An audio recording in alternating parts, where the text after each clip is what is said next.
저희 지난 수요일을 시작으로 사순절을 보내고 있습니다. 특별히 이번 사순절에는 릴레이 한 끼 금식 기도를 통해 모든 성도가 금식 기도에 동참하면서 예수님의 그 고난과 희생, 그 십자가의 사랑을 기억하며 기도하고 있습니다.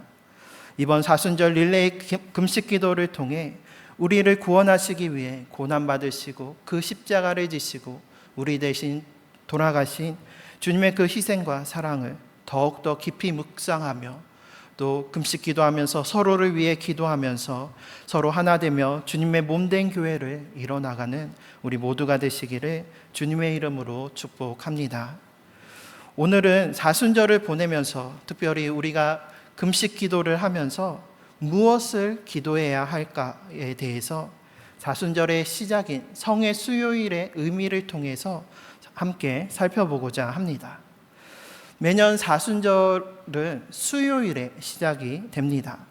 사순절의 40일을 셀 때에는 주일을 뺀 40일입니다. 그래서 부활절 전 40일로서 주일은 제외한 40일입니다. 그렇기 때문에 이 주일을 빼는 이유는 주일은 안식 후 첫날로 예수님께서 부활하신 날이기 때문입니다. 사순절은 예수님의 고난과 희생, 그 십자가의 사랑을 기억하는 동시에 예수님의 부활을 기다리는 절기이기 때문에 주님의 부활을 기념하는 주일을 제외한 나머지 40일을 보내는 것입니다. 그러므로 한 주에 주일을 제외한 6일이 되고 그래서 66에 36, 총 6주를 보내면 36일이 되고 4일이 남습니다. 그래서 주일을 제외하고 토요일, 금요일, 목요일, 수요일, 그래서 나머지 4일째 되는 수요일이 바로 사순절의 시작이 되고 그 수요일을 우리가 제의 수요일 혹은 성회 수요일이라고 부릅니다. 성회라고 하면 우리가 보통은 미스바 성회나 부흥 성회와 같이 거룩한 모임으로서의 성회를 먼저 떠올리기가 쉽습니다. 하지만 성회 수요일에서 이 성회는 그 성회와는 다른 의미입니다. 오늘 설교의 제목처럼 거룩할 성회, 제회자를 써서 거룩한 제라는 뜻을 가지고 있습니다. 사순절을 시작하면서 제를 머리에 얹거나 이마에 찍는 제의 예식, 성회의 예식을 드렸기 때문에 제의 수요일 혹은 성회 수요일이라고 부르게 되는 것입니다. 이 성회 수요일에는 보시는 사진처럼 성도의 이마에 제를 십자가 모양으로 그으면서 참회의 기도, 회개의 기도를 드립니다. 우리나라에서는 카톨릭에서 행하고 개신교 교회에서는 잘 알려지지 않고 잘 행해지지 않고 있지만 다른 나라에서는 카톨릭뿐만 아니라 개신교 교회에서도 이 제의 예식을 행하고 있습니다. 미국 연합감리교회에서도 제를 사용하는 성의 수요일에 대한 공적인 예배를 채택하면서 미 연합감리교 예배서에 제의 수요일에 대한 예문이 수록되어 있습니다. 그래서 특별히 이번 사순절 첫째 주를 보내면서 우리 아동부 친구들과 함께 이 제의 예식을 함께 하면서 사순절의 의미와 우리가 이 사순절을 어떻게 보내야 될지 또 하나님 앞에 회개하는 것이 무엇인지에 대해서 함께 말씀을 나누고 은혜를 나누었습니다. 미 감리교회의 제의 수요일 예문에 따르면은 사순절 규율 준수를 서약함으로써 시작을 합니다. 그래서 사순절을 시작하면서 이 사순절을 내가 어떻게 보낼 것인지 하나님과 스스로에게 약속하며 결단하는 시간을 갖습니다. 그래서 기도, 금식, 또 금욕과 절제의 생활, 또 말씀 묵상과 회개와 같이 사순절의 이러한 규율들을 내가 지키며 그리스도의 고난에 동참하겠습니다라고 스스로 결단하는 시간을 갖습니다. 그리고 그 결단의 시간 이후에는 제를 앞에 두고 제를 위한 기도를 드린 후에 성회의 표식을 진행합니다. 그래서 집례자가 엄지에 그 제를 바르고 성도의 이마에 제로 십자가를 그리게 됩니다. 그러면서 동시에 이렇게 선포합니다. 당신은 죄입니다. 당신은 죄로 돌아갈 수밖에 없습니다. 회개하고 복음을 믿으십시오. 그렇게 모두가 다 성회의 표식을 받은 후에 죄를 고백하는 기도를 드리고 용서의 말씀을 선포하면서 성회의 예식을 마치게 됩니다. 이처럼 죄를 사용하는 것은 성경에서 죄가 회개를 상징하기 때문입니다.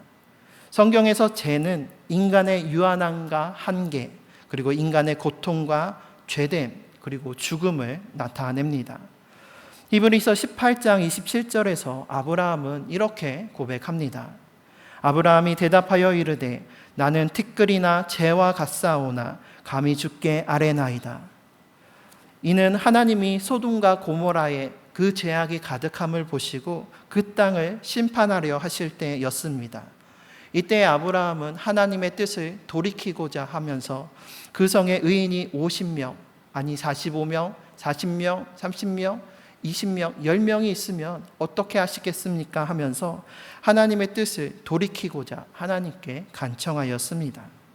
전지전능하시며 완전하신 하나님의 뜻을 사람이 어찌 감히 헤아릴 수 있고 또 사람의 뜻대로 할 수가 있겠습니까? 그렇기에 아브라함은 자신이 하나님 앞에 티끌과 같고 재와 같다라고 고백하면서 이러한 나이지만 감히 주님께 말씀을 드립니다라고 고백했던 것이었습니다. 영원하시고 무한하신 하나님 앞에 우리는 한 줌의 티끌과 한 줌의 재와 같은 존재입니다. 한 줌의 재로 돌아갈 수밖에 없는 한계가 있는 유한한 존재이며 불완전하며 죽을 수밖에 없는 죄인입니다. 그래서 완전하신 하나님 앞에 욥 또한 이렇게 고백하였습니다. 그러므로 내가 스스로 거두어드리고 티끌과 재 가운데에서 회개하나이다. 욥은 온전하고 정직하며 하나님을 경외하며 악에서 떠난 자라는 칭송을 받던 의인이었습니다. 하지만 자녀와 재산을 잃고 또 그 몸의 극심한 종기의 그 아픔을, 그 육신의 고통까지 겪으면서 이러한 모든 고난을 당하면서 내가 왜 이러한 고난을 당해야만 하는지 하나님께 항변하며 하나님을 원망하였습니다. 하지만 하나님께서는 모든 만물을 다스리시고 사람이 헤아릴 수 없는 신묘막측한 섭리로 그리고 하나님의 그 높고 위대하심을 욥에게 나타내 보여주셨습니다. 이에 욥은 내가 인간의 무지함과 유한함과 그 한계를 가지고 하나님의 이치를 가리려 했었던 자신의 그 생각과 죄를 스스로 거두어드리고 티끌과 죄 가운데에서 회개하였던 것이었습니다. 예수님께서도 죄 가운데에서 회개하는 것에 대해서 이렇게 말씀하셨습니다. 화 있을진저 고라시나 화 있을진저 벳세다야 너희에게 행한 모든 권능을 두로와 시돈에서 행하였더라면 그들이 벌써 베옷을 입고 죄에 앉아 회개하였으리라. 이처럼 죄라는 것은 회개의 상징입니다. 죄 가운데서 회개한다라는 것은 한 줌의 흙, 한 줌의 죄로 돌아갈 수밖에 없는 나는 그러한 죄인입니다 라고 고백하면서 나의 죄된 것을 주님 앞에 고백하며 시인하며 나아가는 것입니다. 이 죄에 대해서 또한 하나님께서는 이렇게 말씀하셨습니다. 너는 흙이니 흙으로 돌아갈 것이니라. 또 죄의 삭은 사망이요.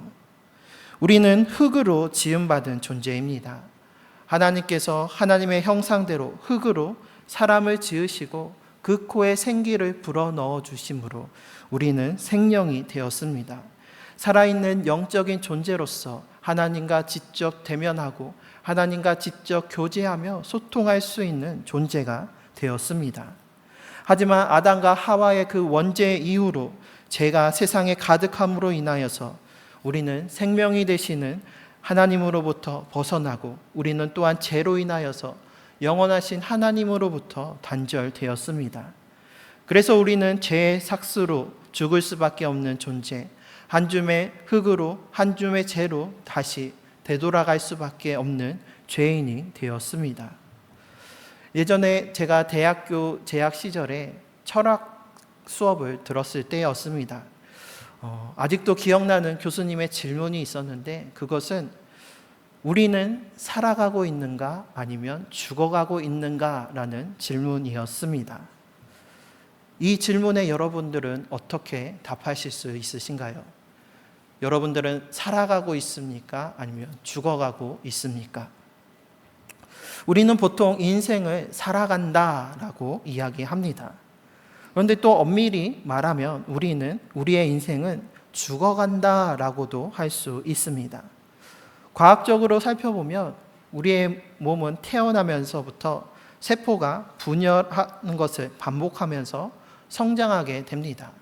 하지만 성장의 시기가 지나고 성인이 되면 성장이 그치고 그 이후로부터는 이 세포 분열이 점점 감소되면서 노화의 과정에 들어서게 됩니다.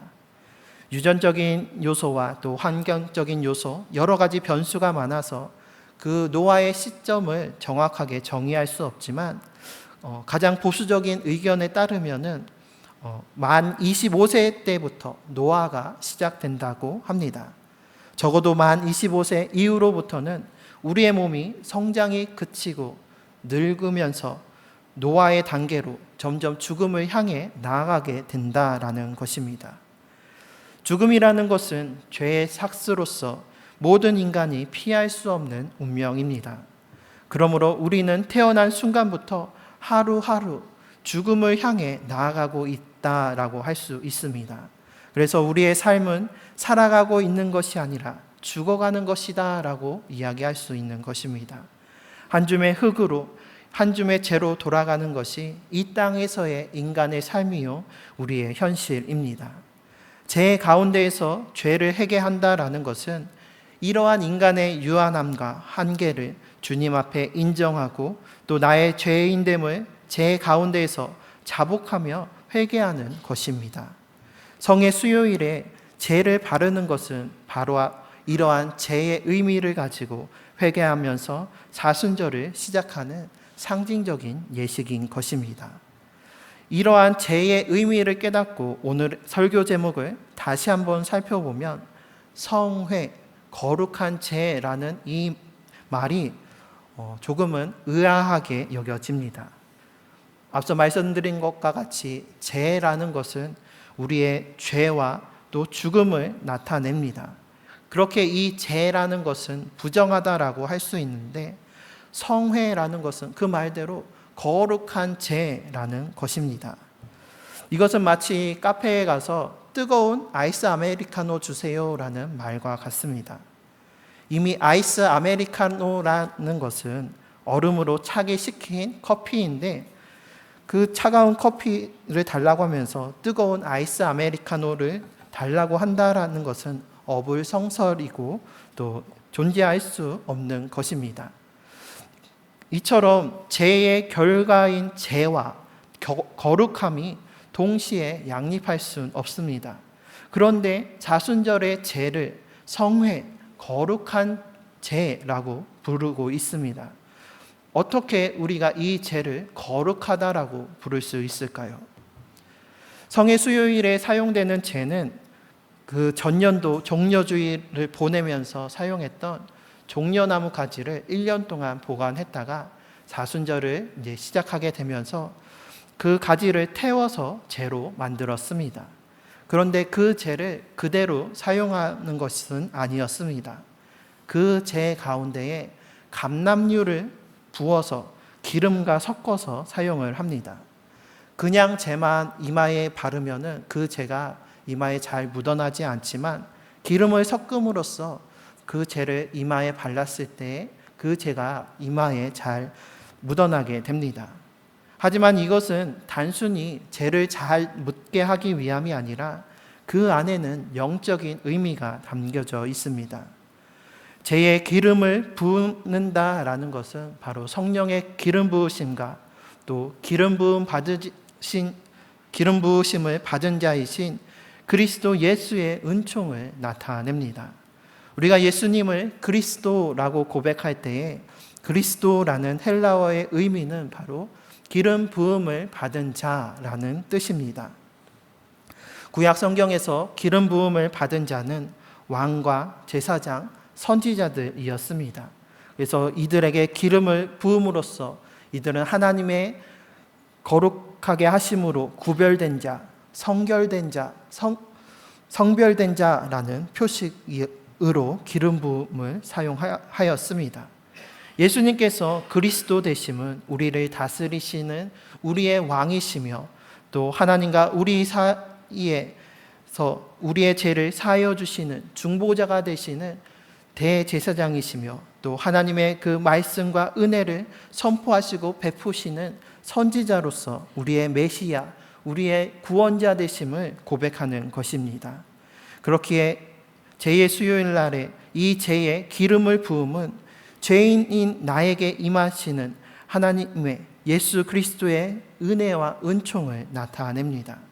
그래서 한 줌의 검은 죄로서 죽을 수밖에 없는 죄인이지만 죄 가운데에서 나의 부족함과 나의 연약함을 인정하고 죄의 대가로서 피할 수 없는 죽음이 내 앞에 놓여져 있음을 시인하면서 진실로 회개할 때에 예수 그리스도의 기름 부으심, 성령의 기름 부으심으로 말미암아 나의 모든 죄를, 나의 모든 부정함을 주님께서 덮어주시고 모든 죄를 사하여 주십니다. 혹시 죄와 기름이 만나게 되면, 섞이게 되면 무엇이 되는 줄 아십니까? 바로 비누가 됩니다. 예전에 폐 식용유를 재활용하면서 기름으로 비누를 만드는 것이 한참 유행할 때가 있었습니다. 이때 기름을 가지고 비누를 만들 때에 폐식용유가 6, 물이 2, 가성소다를 1의 비율로 섞어서 굳히면 비누가 됩니다. 이때의 가성소다가 화학명으로는 수산화 나트륨이라고 부르고 우리말로는 양잿물이라고 합니다. 양잿물은 서양식 잿물이라는 말로써 이 가성소다, 수산화 나트륨은 바로 재로부터 추출한 성분입니다. 이렇게 재와 식용유의 기름을 비율에 맞게 섞어서 굳혀주면 그것이 우리의 더러움을 씻겨주는 비누가 되는 것입니다. 이처럼 우리가 재 가운데에서 진실로 회개할 때에 그 가운데 기름 부으심을 받으신 예수 그리스도의 이름으로 우리가 회개할 때에 성령님께서 우리에게 기름을 부어 주십니다. 그래서 그 기름 부으심과 우리의 죄와 같은 죄가 섞여서 비누가 그 죄와 기름이 섞여서 비누가 되어서 그 더러움을 씻는 것과 같이 우리가 진실로 주님 앞에서 우리의 죄를 고백할 때에 성령의 기름 부으심과 예수 그리스도의 십자가의 보혈로서 우리의 죄가 씻김 받고 우리가 사함 받게 되는 것입니다. 바라기는 이번 사순절을 시작하며 또 사순절 금식 기도를 하면서 우리가 회개함으로 주님 앞에 나아갈 때에 성령의 기름 부으심으로 말미암아 예수 그리스도의 십자가의 보혈로 말미암아 우리의 모든 죄가 사함받고 거룩함과 순결함으로 부활의 주님을 맞이하는 우리 모두가 되시기를 바랍니다. 그래서 이번 사순절 금식 기도에 동참하면서 기도할 때에 나의 죄를 회개하고 또 기도로 주님께 나아가기를 바랍니다. 성경에서는 금식과 함께 죄 가운데에서 회개하며 간구함이 함께 이루어졌음을 볼 수가 있습니다. 먼저 요나 3장 5절 6절 말씀을 보면 니느웨 사람들이 하나님을 믿고 금식을 선포하고 높고 낮은 자를 막론하고 굵은 베옷을 입은지라. 그 일이 니느웨 왕에게 들림에 왕이 보좌에서 일어나 왕복을 벗고 굵은 베옷을 입고 제 위에 앉으니라. 하나님께서 요나를 니느웨에 보내셔서 니느웨에게 그 회개의 말씀을 선포케 하셨을 때에 니느웨 백성들이 그 말씀을 듣고 회개하면서 금식할 뿐만 아니라 금식하면서 굵은 베옷을 입음과 함께 죄 위에서 하나님께 회개하였음을 볼 수가 있습니다. 또 에스더의 말씀을 보면 모르드게가 이 모든 일을 알고 자기의 옷을 찢고 굵은 베옷을 입고 죄를 뒤집어 쓰고 성중에 나가서 대성통곡하며라고 기록되어 있습니다. 하만의 계략으로 인해서 유대인들이 모두 몰살될 수밖에 없는 그 죽음의 위험 앞에, 그 죽음의 고난 앞에 놓였을 때에 모르드게는 자신의 옷을 찢고 굵은 베옷을 입고 금식하며 제 가운데 회개하며 하나님의 도우심을 간구하였던 것이었습니다. 이것은 다니엘도 마찬가지였습니다. 내가 금식하고 베옷을 입고 죄를 덮어쓰고 주 하나님께 기도하며 간구하기를 결심하고 유대민족의 죄악을 놓고 금식하며 기도할 때에 다니엘 또한 제 가운데에서 기도하였습니다. 사순절 릴레이 금식 기도를 하면서 우리 또한 죄를 덮어쓰고 제 가운데에 있는 심정으로 나의 죄를 주님 앞에 숨김없이 아뢰고 회개를 구하시기를 바랍니다. 또 죄와 같은 고통과 어려움과 고난 속에서도 도우시고 이끄시는 주님의 도우심을 간구하며 나아가시기를 바랍니다. 그때 주님께서 우리의 기도를 들으시고 응답하여 주사 주님의 그 기름을 부어주시고 보혈을 부어주셔서 우리의 죄를 사하여 주시고 죄인된 우리를 의인 삼아 주십니다. 우리는 죽을 수밖에 없는 그 검고 더러운 죄일 수밖에 없지만 주님의 은혜로 우리를 거룩하게 하여 주십니다. 비록 여전히 죄인이지만 우리가 주님 앞에 죄를 회개하며 나아갈 때에 우리는 용서받은 죄인이 됩니다. 죄와 같은 검은 우리의 죄를 눈과 같이 희게 씻어주시고 우리의 죄를 도말하사 기억하지 아니하시며 죄와 같은 우리를 더럽다고 부정하다고 여기지 아니하시고 우리를 의롭다라고 칭하여 주십니다. 이것이 바로 칭의의 은총입니다. 우리는 분명 죄로 돌아갈 수밖에 없는 죄인된 존재들입니다. 그러나 우리가 진실로 주님 앞에 기도할 때에 기름 부음 받으신 자이신 예수 그리스도의 이름으로 기도할 때에 성령의 기름 부으심과 주님의 그 긍휼의 은총으로 말미암아 우리가 죄 사함 받고 거룩하게 된다라는 것입니다. 호세아 선지자를 통해서 하나님께서는 이스라엘 백성들을 책망하시면서 그 자녀를 통해 말씀하시기를 호세아의 자녀의 이름을 로루하마와 로암미라고 하셨습니다. 로루하마, 긍휼히 여김을 받지 못하는 자라는 뜻이고 로암미는 내 백성이 아니다라는 뜻입니다. 히브리어에서 이 로라는 단어가 영어에서는 부정을 뜻하는 네버에 해당이 됩니다. 그런데 이 로라는 부정은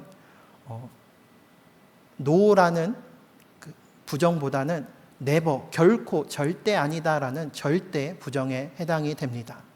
우리가 보통 무엇인가를 권유할 때 아니야 괜찮아 라고 하면 3번 더 권해보라고 하는 것처럼 우리가 그냥 아니다 라고 하면은 일말의 여지가 남아있을 수 있지만 히브리어에서의 로는 그러한 일말의 여지도 없는 절대적인 부정을 뜻합니다. 그래서 루아마, 로암미라고 하신 것은 이 백성은 결코 긍휼함을 받지 못하고 결코 내 백성이 아니다라는 뜻입니다. 하지만 인애하신 하나님께서는 고멜을 아내로 삼은 그 호세아처럼 죄인된 우리를 아내 삼아주시고 자녀 삼아주십니다. 그래서 그 이름을 이제는 루하마 그리고 암미라고 바꿔주셨습니다. 결코 긍휼함을 받지 못하는 자이지만 하나님의 은혜로 말미암아 결코 긍휼함을 받을 수 없는 우리가 긍휼함을 받게 되었고 하나님의 자녀라고 불릴 수 없는 로암미인 우리가 암미라는 하나님의 자녀로 새롭게 되는 그 자비와 은혜를 누리게 된 것입니다. 이것이 바로 성회, 거룩한 죄가 보여주는 하나님의 은혜입니다. 이 죄와 같이 검고 더러운 우리이지만 하나님의 은혜와 사랑이 진실로 주님 앞에 회개하며 주님의 은혜와 자비를 긍휼하는 자에게 하나님의 은혜를 베풀어 주셔서 우리를 거룩한 죄로 비록 우리는 죄인이지만 의롭다 칭하여 주시며 우리가 이제는 거룩을 향해서 완전함을 향해서 성화의 길을 걸어갈 수 있도록 우리에게 날마다 은혜를 베풀어 주시고 자비를 베풀어 주십니다. 이에 관하여서 이사야 선지자의 말씀을 살펴보면 61장 3절에 이르기를 무릇 시온에서 슬퍼하는 자에게 화관을 주어 그 죄를 대신하며 기쁨의 기름으로 그 슬픔을 대신하며 찬송의 옷으로 그 근심을 대신하고 그들이 의의 나무 곧 여호와께서 심으신 그 영광을 나타낼 자라 일컬음을 받게 하려 하심이라 라고 이야기하고 있습니다. 이 말씀은 바로 예수 그리스도를 예표하는 말씀입니다. 예수님께서 의의 나무 곧 하나님의 영광을 나타낼 자, 바로 십자가에 달리심으로 하나님의 영광을 나타내고 하나님의 의를 나타내 주셨습니다. 그래서 그 십자가 앞에 나아가서 시온에서 주님의 성소에서 슬퍼하며 애통하며 회개하는 자에게는 죄 대신 화관을 베풀어 주십니다. 검고 어두운 죄가 아니라 빛나고 생명의 화관을 씌워 주십니다. 또한 슬픔 대신에 기쁨의 기름을 부어 주시고 또 근심의 굵은 베옷 대신에 기쁨의 찬송의 옷을 우리에게 허락해 주십니다.